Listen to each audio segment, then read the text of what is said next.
happy? Yeah. Unlike the British, the Spanish still buy most of their fresh produce from markets. So what would Madrid shoppers think of our perfect-looking UK supermarket fruit?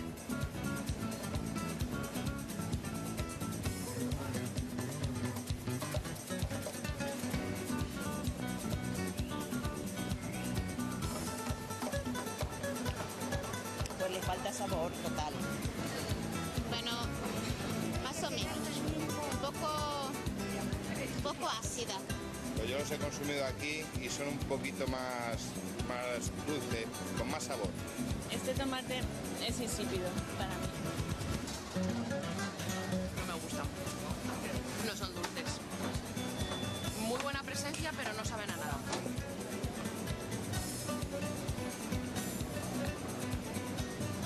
No vale nada.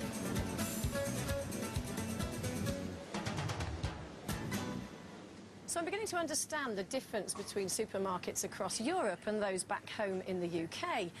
People here shop differently. They like to touch their food, they like to smell it, and they certainly like it to have taste. Plus, they know what's in season. Back home, we don't seem to know or care about any of that. So what happens is that our supermarkets are able to sell us what suits them, what suits their system. It seems that all they need to do to get us to buy things is to just make sure that it looks perfect. Next, more supermarket secrets. What's in your kids' packed lunch?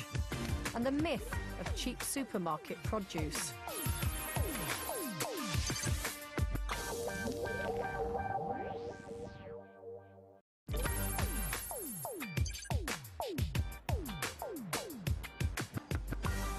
Supermarkets like to claim credit for the fact that on average we're spending much less on our food than we used to.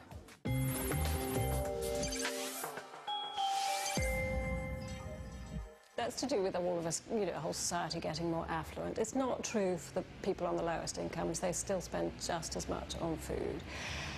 And I think this is a great myth. Supermarkets haven't given us cheap quality food. They've given us some foods at a loss, which are fantastically cheap, but it's very expensive to eat well now. Supermarkets might keep the price of known value items like white bread and milk artificially low, but what about fresh produce? Well, I'm off to my not-so-local greengrocers now, hence the car. When I was a kid, my mum had quite a range of local shops to choose from, but for most of us, that's very much a thing of the past. And it's a popular perception that if you buy your fruit and veg in the supermarket, it's going to be a lot cheaper than if you do manage to find a local provider. So I thought I'd put that to the test.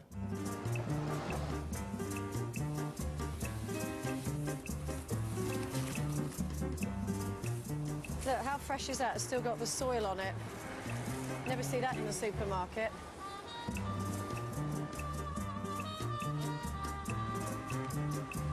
Strawberries. I wonder if they're Al Santa.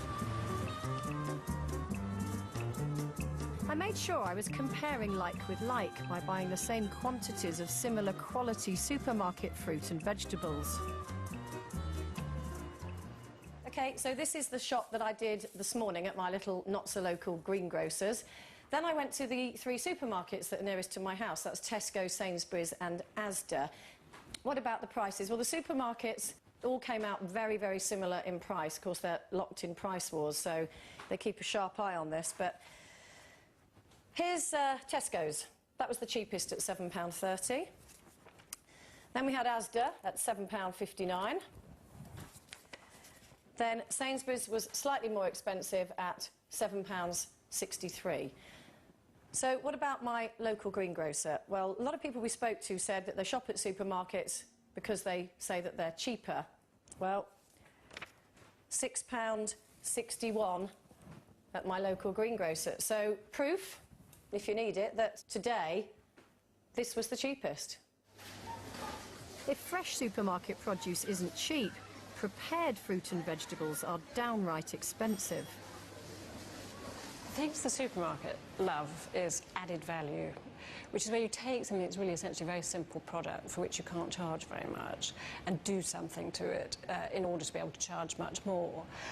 So the classic example is the bag of salad. Salad. To save you time, we pick it, trim it, wash it, mix it and pack it. In fact, all you have to do is pop it and take it off the shelf. This advert appeals to our lazy side. Every little helps. And it works. Bagged salads exploded onto the market in 1992. Now over 60% of us buy them regularly. And boy, have they been a nice little earner for the supermarkets. I've just bought this bag of prepared iceberg lettuce from Asda. And at the same time, I bought this whole iceberg lettuce. Now, the one in the bag cost me 66 pence for 200 grams, whereas the whole one cost me 58 pence for 512 grams. That's a 300% markup by Asda. Still, look on the bright side. It must have saved me, at least 30 seconds. And there's another thing. There's more in some salad bags than just bagged salad. Inside, there's a special cocktail of gases, which prolongs its shelf life by up to 10 days. It's called modified atmosphere packaging. And the whole idea is to slow down that living process, or really to slow down the process of deterioration. Once they're opened, of course, they then have a very short shelf life, because suddenly the processes that we've slowed down in this modified atmosphere suddenly all kick in again, and very quickly. Maybe that explains why I'm constantly chucking away bags of ready washed salad that seem to go manky in the blink of an eye.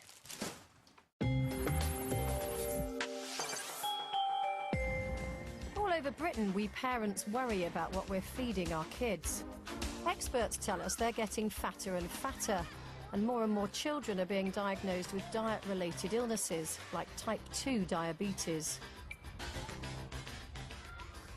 Ever since Jamie Oliver told us about some of the rubbish that can be found in school dinners, parents up and down the country have been preparing packed lunches for their children. They want them to have simple, nutritious food. But take a look at this lot. Let's start with this drink. It's from the Sainsbury's Blue Parrot Cafe range, and it says on the packaging that it's a range of healthier foods for kids that's been developed with nutritionists. But healthier than what? This orange juice drink, in fact, doesn't have that much orange juice in it, only about 10%, and it has more sugar than a can of Coke. But surely fresh fruit and veg must be really good for children, like this chopped melon, for example, ideal for lunchboxes. Trouble is, recent research by Which? Magazine has shown that pre-prepared packaged melon like this can lose up to 58% of its vitamin C content. What's more, the supermarkets are making a fortune out of the packed lunch market. You pay through the nose for handy packs like these carrots, which can cost up to 3 times more than if you bought fresh carrots and prepared them yourself. And even those handy little cheeses like this Sainsbury's Red Leicester can end up costing nearly twice as much as cutting and wrapping the cheese yourself. So there you have it. Supermarkets like to give us added value, but who really gains? They say they make our lives easier, but is convenience really worth the cost to our animals, our farmers, our environment, and most of all, our food? They're not about being great grocers or supplying us with good food or supporting British agriculture or being nice to turkeys or helping working mothers find good food for their children. That's not really what they're about. What they're about is making money, and they do that ruthlessly and very effectively. 40 years ago, shopping was a time-consuming business, but shoppers knew what to look for and what it was worth.